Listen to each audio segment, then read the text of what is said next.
When most people think of turning 100, they picture nursing homes, wheelchairs, and a life that is slowed to a crawl. But in Japan, one remarkable physician showed the world a very different picture. He lived to be 105 years old, and he kept seeing patients, teaching, and writing until nearly the very end of his life. His name was Dr. Shigaki Hinohara, and he became one of the most respected doctors in Japanese history, not because of fame or fortune, but because he lived out the principles he taught. Now, I want you to pause for a moment and imagine the contrast.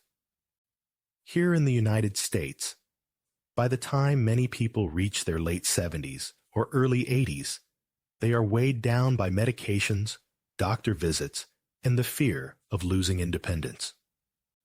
For some, even getting up from a chair or climbing a flight of stairs feels impossible. Yet this Japanese doctor, at the same age, was still working, walking, and enjoying life. It makes you wonder, what did he know that the rest of us missed? Dr. Hinohara's life wasn't about secret pills or miracle treatments.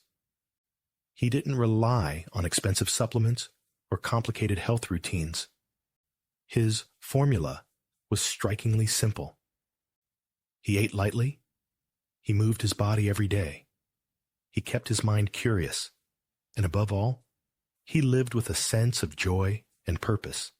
He believed that health was not something a doctor handed to you in a prescription bottle. It was something you built for yourself, day by day, through the choices you made. I've spent decades caring for older adults, and I can tell you this. One of the greatest fears my patients share is the fear of losing control. They're not just afraid of disease. They're afraid of becoming dependent, of being a burden to their children, of spending their final years in a bed instead of out in the world. I see it in their eyes when they ask me, "Doctor, is there anything I can do to stay strong a little longer?" That's why the story of Dr. Hinohara matters so much. He shows us that old age doesn't have to mean decline. He proved that it is possible to stay active, independent, and joyful, even past the age of 100. His life reminds us that the body has an incredible ability to care for itself, if only we allow it the chance. I remember a patient of mine, George, a retired machinist in his late 70s. When he first came to see me, he carried a list of medications so long it filled 2 pages. He felt tired, foggy, and discouraged. He told me, "Doc, I guess this is just old age catching up." But we didn't start with more pills. We started with small, steady changes: earlier dinners, lighter meals, a short walk after lunch, and simple stretches in the morning. Over time, George began to notice something. He wasn't falling asleep in his recliner every afternoon. His waistband loosened. He even started helping his grandson with projects in the garage again. What he discovered was exactly what Dr. Hinohara had practiced for over a century. When you give your body a rhythm that favors health, it responds with strength and energy. I don't want you to think of this as a fairy tale about someone living in a faraway country. I want you to see it as proof. Proof that the human body, your body, has not forgotten how to heal, how to restore, how to stay vibrant. It may have been neglected. It may have been overwhelmed by years of rushed meals and too little rest. But the blueprint for vitality is still inside you. In the coming parts, I'll share with you the lessons Dr. Hinohara left behind. You'll hear about how eating until you're just satisfied, not stuffed, can unlock your body's natural repair system. You'll learn how choosing simple foods and moving just a little each day can make a powerful difference. And most importantly, you'll see how caring for your health doesn't have to be complicated. It can be simple, it can be joyful, and it can help you live not just longer, but better. For now, remember this: age does not have to steal your independence. The years ahead can still be filled with energy, clarity, and purpose. And if one Japanese doctor could live past 100 by following simple, steady habits, maybe you and I can do the same. One of the simplest but most powerful lessons Dr. Hinohara taught was this: don't eat until you are full. Eat until you are satisfied, and then stop. In Japan, there's even a phrase for it: hara hachi bu. It means eating until you are about 80% full. Now, that might sound too simple to matter, but modern science is finally catching up with this wisdom, and the evidence is remarkable. When you eat just enough to satisfy hunger without overloading your body, you reduce the stress on your digestion, your metabolism, and your blood sugar. Even more importantly, you give your body a chance to turn on its natural housekeeping system, the same cellular cleaning process that scientists call autophagy. Think about what usually happens here in America. Our culture encourages us to eat until the plate is empty, sometimes even until we can't take another bite. Portion sizes are huge, and second helpings are almost expected at family gatherings. But each time we eat to excess, our body has to work overtime to process all that food. Insulin surges, the digestive system stays busy, and the cleaning crew inside our cells gets pushed aside. Instead of repairing, our body is stuck in storage mode. In contrast, the Okinawans in Japan, people known for some of the highest life expectancies in the world, follow hara hachi bu almost without thinking. They eat slowly, they savor their meals, and they stop before they feel stuffed.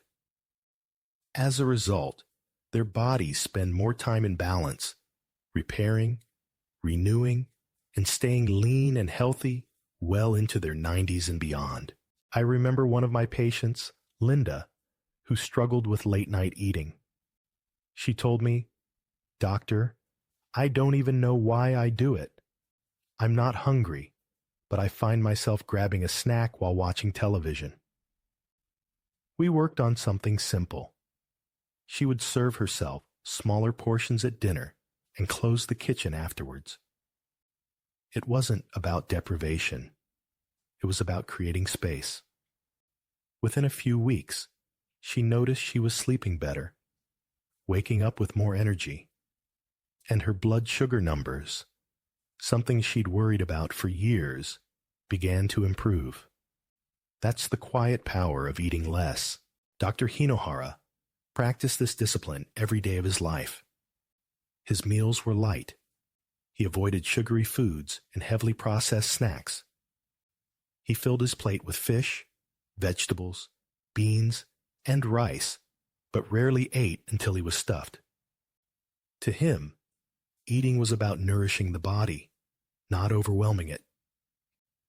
And perhaps that's why he stayed strong enough to continue teaching and seeing patients long after most doctors had retired. There's a hidden gift in this practice, too. When you stop before you're full, you not only help your body heal, but you also begin to tune in more closely to what your body really needs. You notice flavors more. You enjoy food without guilt. And you start to separate true hunger from the habit of eating just because food is there. The truth is, you don't need complicated diets to live better. You don't need to count every calorie or track every bite on an app. Sometimes the oldest wisdom is also the best. Simply pausing before that last helping, leaving a little space in your stomach, can be enough to spark renewal at the cellular level. When my patients hear this, some of them laugh and say, "Doc, that's too easy."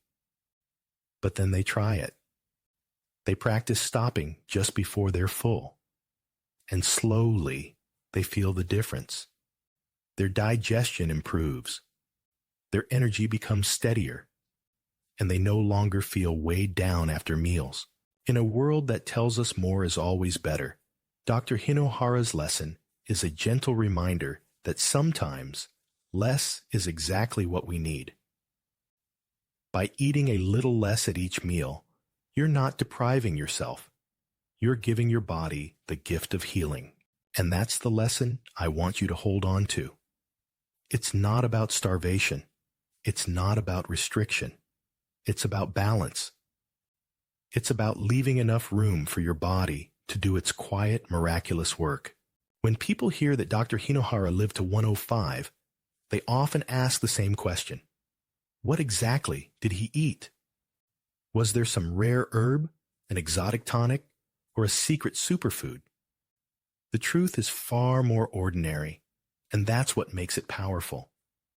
His meals were simple, light, and built from everyday foods that supported his body without overwhelming it. He began each morning with something as plain as a glass or two of water. Sometimes he would have a little juice, carrot or apple, but never heavy foods right after waking. He believed that the body needed hydration first, not a flood of calories. By doing so, he gently woke up his system and gave it time to prepare for the day. It's a habit I often recommend to my own patients. Before coffee, before breakfast, start with water. It clears the mind, hydrates the cells, and sets the tone for a healthier day. For lunch, his meals were modest. A bowl of rice, some vegetables, a piece of fish, maybe a little miso soup. These are the kinds of meals that have kept Japanese people healthy for centuries. They're rich in nutrients, but not in excess calories. The fish gave him protein and healthy fats. The vegetables provided fiber and antioxidants, and the rice offered steady energy without spikes and crashes. Nothing complicated, nothing processed, just real food prepared simply. Dinner, too, was kept small. He avoided late-night eating and believed in finishing his meals earlier in the evening. This gave his body a natural fasting window overnight, when cellular cleanup could do its best work. If you've ever gone to bed after a heavy meal, you know how restless your sleep can feel. By eating lightly and early, he not only helped his body digest more easily, but also allowed himself to wake up with energy instead of grogginess. One of the most striking things about his diet was what he didn't include. He avoided sugary desserts, processed snacks, and excess meat. He wasn't rigid. He enjoyed food, but he believed that overindulgence was harmful. To him, food was fuel, and too much fuel only clogs the engine. Instead, he leaned on the staples of the Japanese kitchen: fish, soybeans, seaweed, vegetables, fruit, and green tea. Green tea, in particular, was one of his regular choices.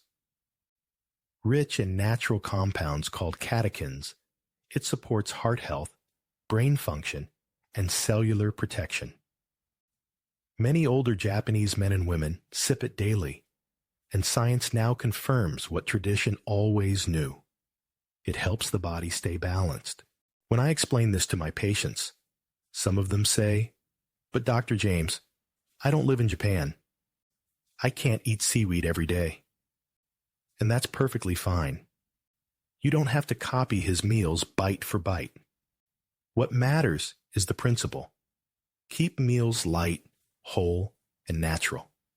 Replace sugary snacks with fruit. Choose fish, beans, or chicken over processed meats. Swap soda for water or unsweetened tea.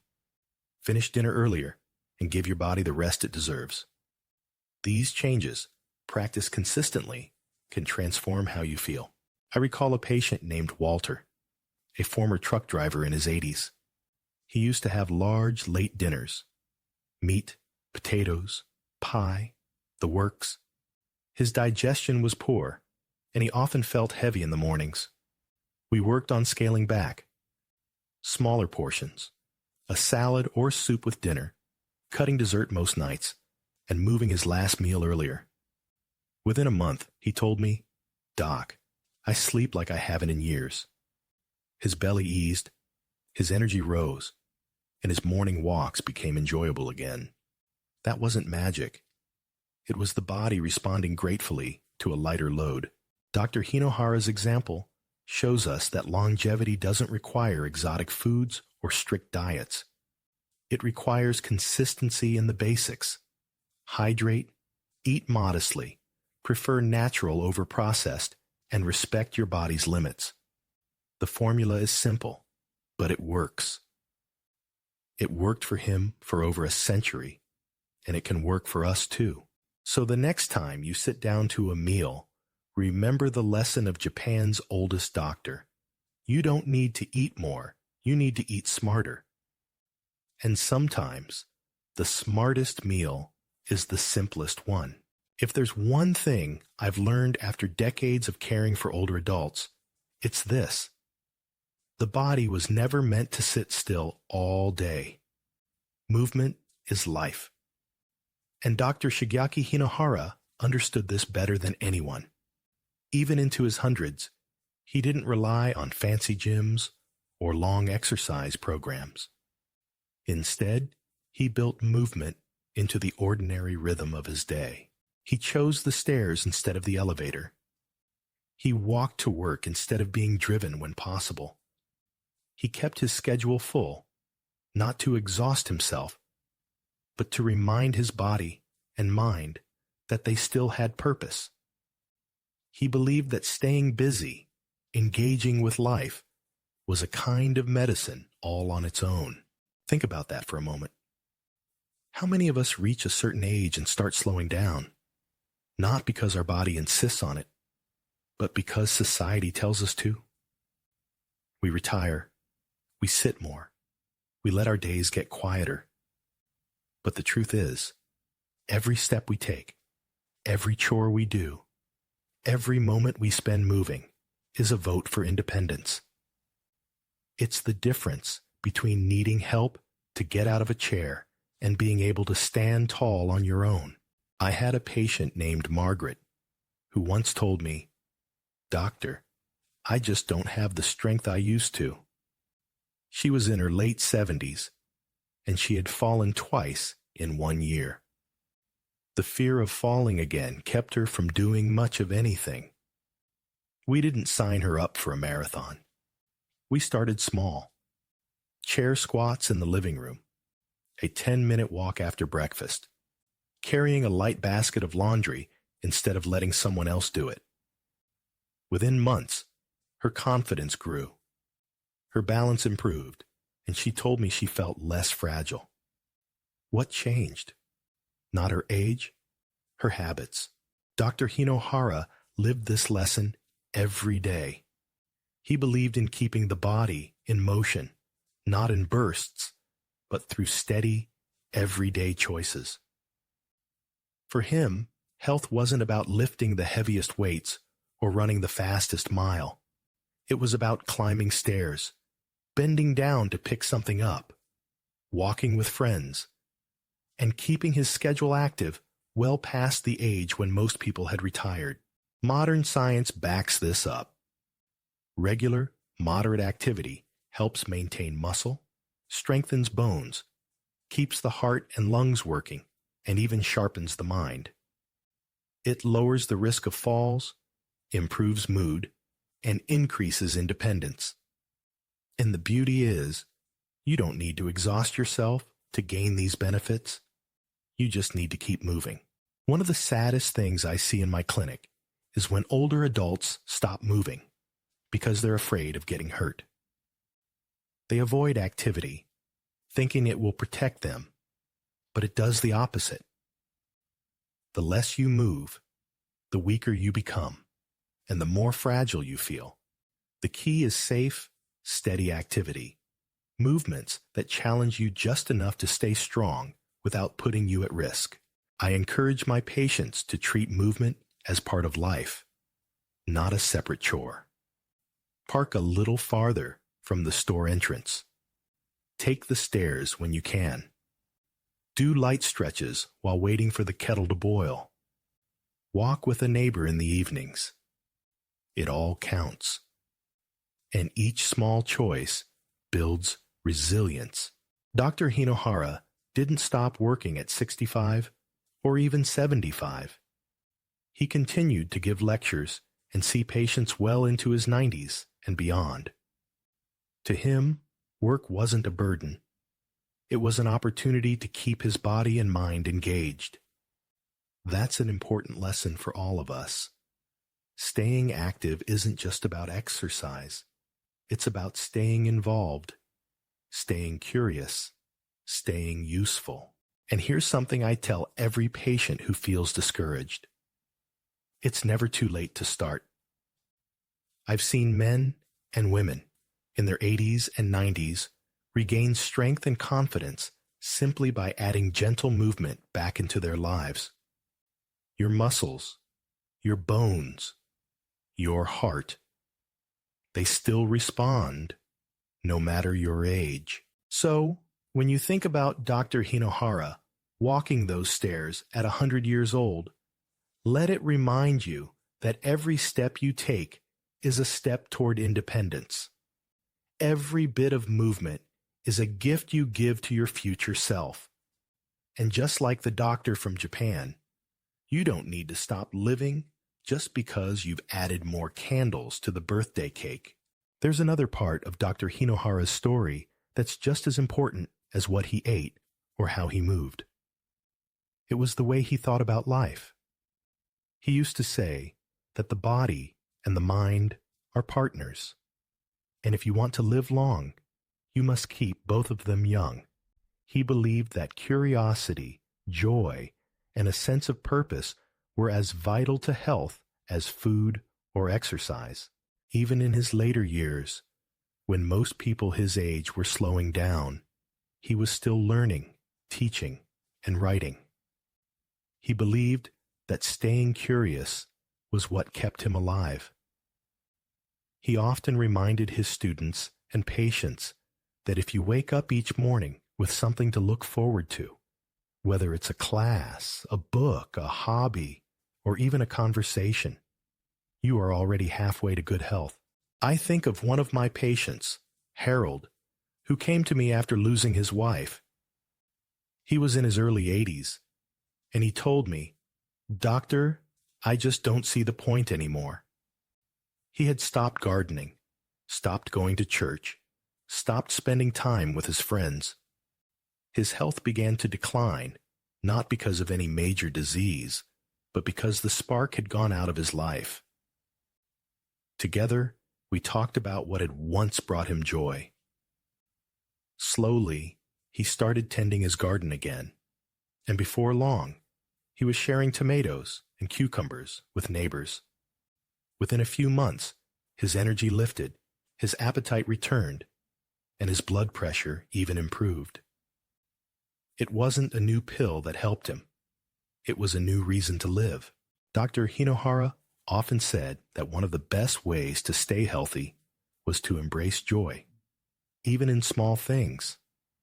He encouraged people to sing, laugh, spend time with loved ones, and keep learning no matter their age. He himself gave hundreds of lectures, sometimes speaking for an hour and a half without sitting down, even in his 90s. Imagine that. Not because he had to, but because he wanted to. That sense of enthusiasm was part of his medicine. Science now confirms what he seemed to know instinctively. A positive outlook reduces stress hormones, strengthens the immune system, and can even lower the risk of heart disease and memory decline. Joy and curiosity don't just make life brighter, they make it longer.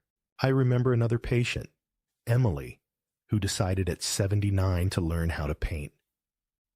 She brought her first canvas into my office, and though she laughed at how messy it looked, her eyes sparkled as she showed it to me. She told me, "Doctor, I haven't felt this alive in years." That simple act of trying something new filled her days with excitement and gave her a sense of accomplishment. That's the lesson Dr. Hinohara lived.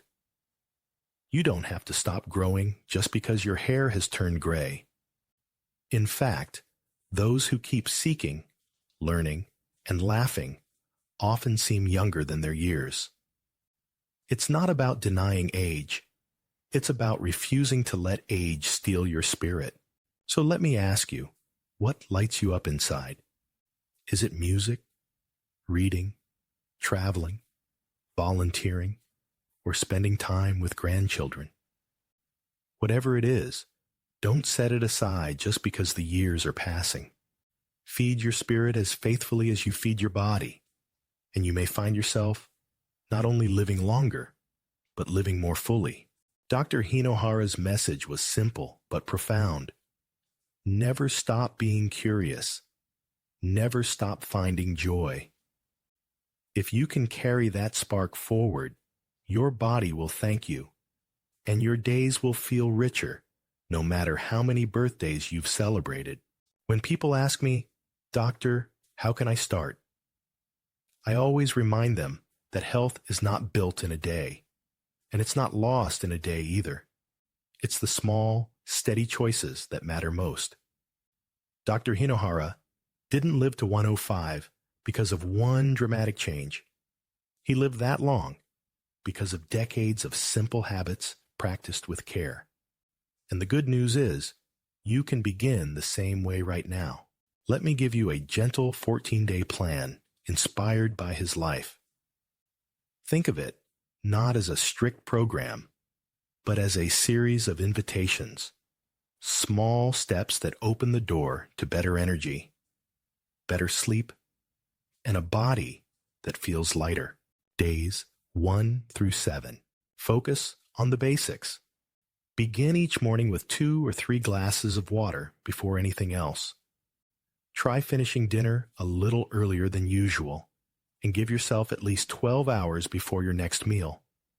Practice eating until you are satisfied, not stuffed.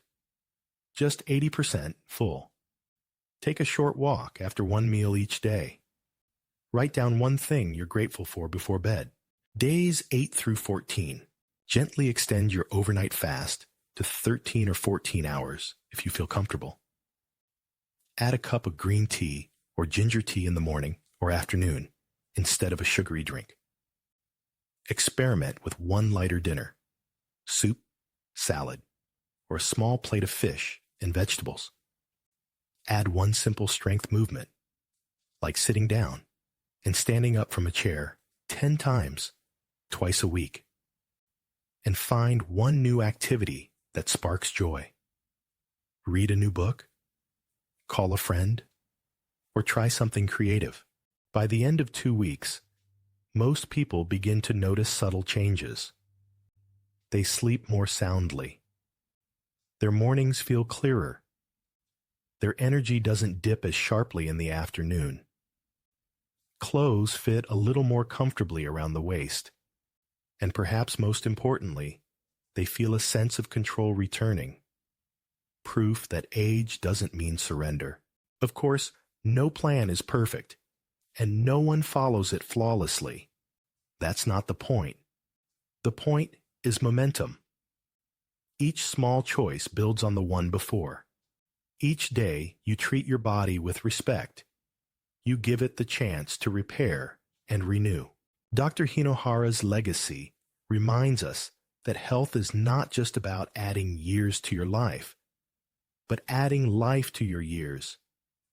He showed the world that a century can be filled with energy, purpose, and joy. And if he could do it, there's no reason we can't take a few steps in the same direction. So I invite you to think about the next 2 weeks as an experiment, not a test you can fail, but an exploration of what your body feels like when you eat a little less, move a little more, and smile a little often. If you stumble one day, begin again the next. Your body hasn't forgotten how to heal. It has simply been waiting for the chance. And as you walk this path, remember that age is not the enemy. In many ways, it is your ally. With each year comes wisdom, resilience, and the chance to choose how you want to live. You can choose decline, or you can choose renewal. You can choose fear, or you can choose hope. If a Japanese doctor could live to 105 with simple meals, steady movement, and a joyful heart, then perhaps we too can live longer, healthier, and more independent lives than we ever imagined. It begins with one glass of water, one walk, one lighter meal, one smile. The path to renewal is built step by step, and the best time to take that step is today.